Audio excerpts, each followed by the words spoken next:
Analyse des risques liés aux actions des utilisateurs. Nous avons défini un risque comme étant la probabilité plus ou moins grande de voir une menace informatique se transformer en un événement réel entraînant une perte. La perte de quoi? Des données, la perte du matériel, la perte du logiciel, la perte des services, la perte de l'infrastructure.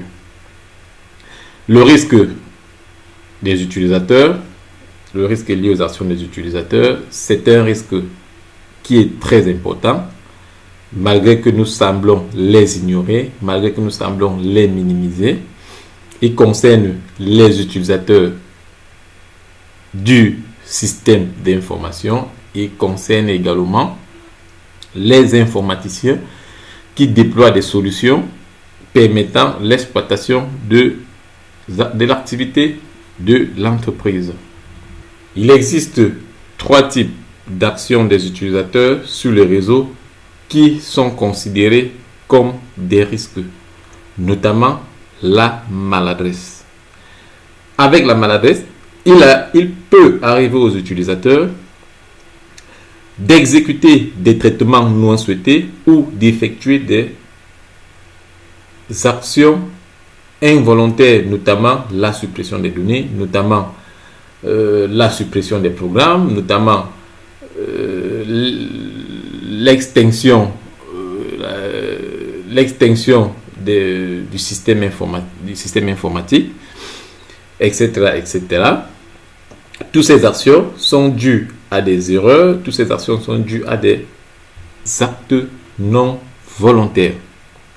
Il y a d'autres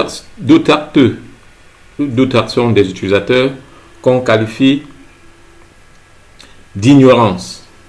Alors, comment ça se manifeste dans l'infrastructure réseau? Il peut arriver qu'il y ait un incident dans le réseau et un utilisateur ne sait pas ce qu'il faut faire.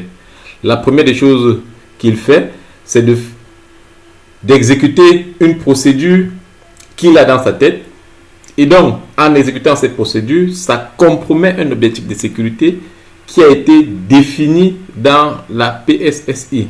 Et donc, cette manière d'agir, parce que l'utilisateur ne sait pas ce qu'il faut faire lorsqu'il y a X ou Y événement, il est donc placé, cette action qu'il effectue est donc placée dans les actions d'inconscience ou d'ignorance. Il y a également ce qu'on appelle les actes volontaires ou les actes malveillants.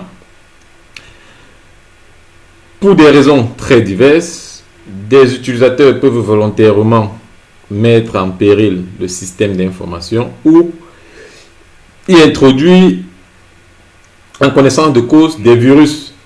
Et donc, en introduisant ces virus ou bien en effectuant ces actions volontaires, ils réussissent à compromettre les objectifs de sécurité et à rendre l'infrastructure réseau vulnérable.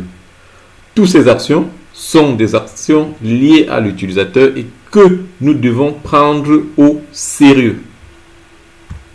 Pour me résumer, les actions des utilisateurs qui peuvent être considérées comme des risques peuvent être des maladresses, c'est-à-dire des erreurs, des actions non volontaires, peuvent être associées à l'inconscience ou bien à l'ignorance, peuvent être qualifiées d'actes malveillants ou actes volontaires. Je vous dis merci d'avoir suivi ce paragraphe. À tout de suite pour le paragraphe suivant.